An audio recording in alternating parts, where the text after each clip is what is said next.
بسم اللہ الرحمن الرحیم۔ السلام علیکم۔ حضرت سیدنا جعفر طیار رضی اللہ تعالیٰ عنہ آقا مکی مدنی صلی اللہ تعالیٰ علیہ وآلہ وسلم کے محبوب و دلدار تھے۔ آپ صلی اللہ تعالیٰ علیہ وآلہ وسلم کے چچا زاد بھائی تھے۔ کنیت و القابات: آپ کی کنیت ابو عبداللہ اور ابو المسکین ہے اور صاحب المہاجرین، پہلی ہجرت حبشہ کی طرف اور دوسری مدینہ شریف کی طرف فرمانے والے ہیں۔ چار عظیم خوبیاں منقول ہے کہ آپ رضی اللہ تعالیٰ عنہ نے فرمایا کہ میں نے کبھی شراب نہیں پی کیونکہ اس سے عقل زائل یعنی کم ہوتی ہے۔ نمبر 2، میں نے کبھی بت کی پوجا نہیں کی کیونکہ یہ پتھر نہ نفع دے سکتے ہیں نہ نقصان۔ نمبر 3، میں نے کبھی بدکاری میں مبتلا نہیں ہوا کیونکہ میں اپنی بیوی کے بارے میں غیرت رکھتا ہوں کہ کوئی اس سے بدکاری کرے۔ میں نے کبھی جھوٹ نہیں بولا کیونکہ میں جھوٹ کو کمینہ خیال کرتا ہوں۔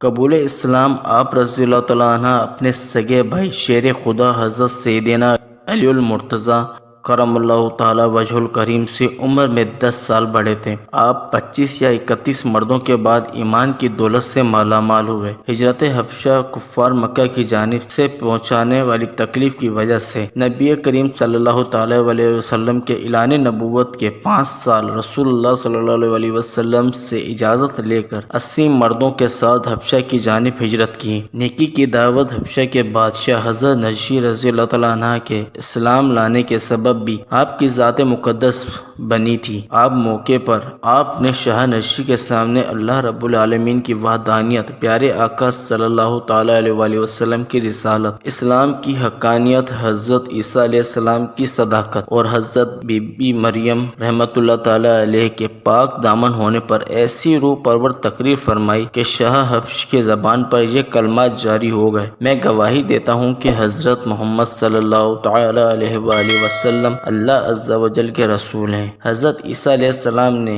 انہی کی بشارت دی تھی۔ اگر میں بادشاہت کے کاموں میں مشغول نہ ہوتا تو ضرور ان کی خدمت میں حاضری دیتا اور ان کے نالین مقدس کو اٹھاتا۔ تم لوگ جب تک چاہو یہاں ٹھہرو۔ اس کے بعد بادشاہ حبش نے آپ اور دیگر مسلمانوں کے لیے لباس اور طعام کا بندوبست کرنے کا حکم بھی دیا۔ ہجرت مدینہ ماہ صفر سن 7 ہجری میں رحمت عالم صلی اللہ تعالی علیہ وآلہ وسلم غزوہ خیبر سے واپس لوٹے تو دوسری طرف آپ رضی اللہ تعالیٰ عنہ اپنے گھر والوں سمیت 16 افراد کو لے کر حبش سے ہجرت کر کے مدینے پہنچے۔ آپ رضی اللہ تعالیٰ عنہ کی آمد پر جان عالم صلی اللہ تعالی علیہ وآلہ وسلم نے خیر مقدم یعنی استقبال کرتے ہوئے آپ کی دونوں آنکھوں کے درمیان بوسہ لیا اور اپنے سینے سے لگا لیا۔ پھر ارشاد فرمایا: میں نہیں جانتا کہ فتح خیبر سے مجھے زیادہ خوشی ہو رہی ہے یا جعفر کے لوٹ آنے سے۔ پھر خیبر کے مال غنیمت میں سے آپ اور حبش سے آنے والے تمام اصحاب کو بھی حصہ عطا فرمایا۔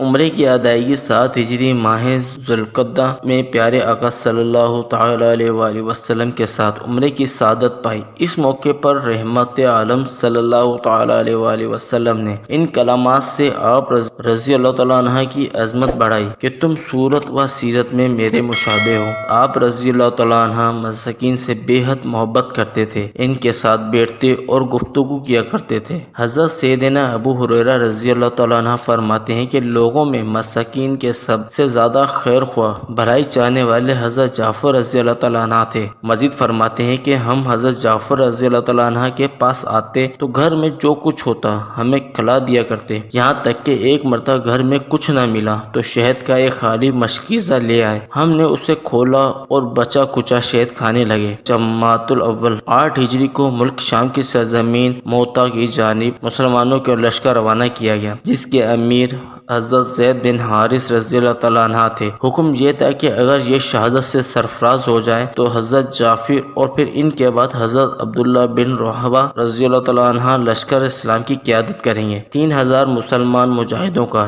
1 لاکھ رومی سپاہیوں سے مقابلہ آسان نہ تھا۔ مسلمانوں نے جم کر مقابلہ کیا۔ کئی جلیل القدر صحابہ کرام علیہ رضوان شہید ہو گئے۔ سرکار دو عالم صلی اللہ علیہ وآلہ وسلم مدینے میں منبر شریف پر تشریف فرما ہو کر مدینہ موتا میں ہونے والے واقعے کو نہ صرف ملاحظہ کر رہے تھے بلکہ صحابہ اکرام علیہ رضوان کو بیان بھی فرما رہے تھے۔ حضرت زید بن حارثہ رضی اللہ تعالیٰ عنہ کی شہادت کے بعد حضرت جعفر رضی اللہ تعالیٰ عنہ نے پرچم تھاما تو شیطان نے پاس آ کر آپ کے دل میں موت سے نفرت اور زندہ رہنے کی محبت بڑھائی اور دنیا کی لالچ دلائی۔ آپ رضی اللہ تعالیٰ عنہ نے فرمایا، مومنین کے دلوں میں ایمان پختہ ہونے کا وقت تو اب ہے اور تو مجھے دنیا کی لالچ دے رہا ہے۔ یہ کہہ کر دشمنوں پر ٹوٹ پڑے، پھر جذبہ شہادت سے سرشار ہو کر گھوڑے سے نیچے اترے اور آگے بڑھ کر مردانہ وار مقابلہ کرنے لگے۔ ایک رومی شخص نے آگے بڑھ کر آپ کے بازو پر ایسا وار کیا کہ بازو جسم سے جدا ہو گیا۔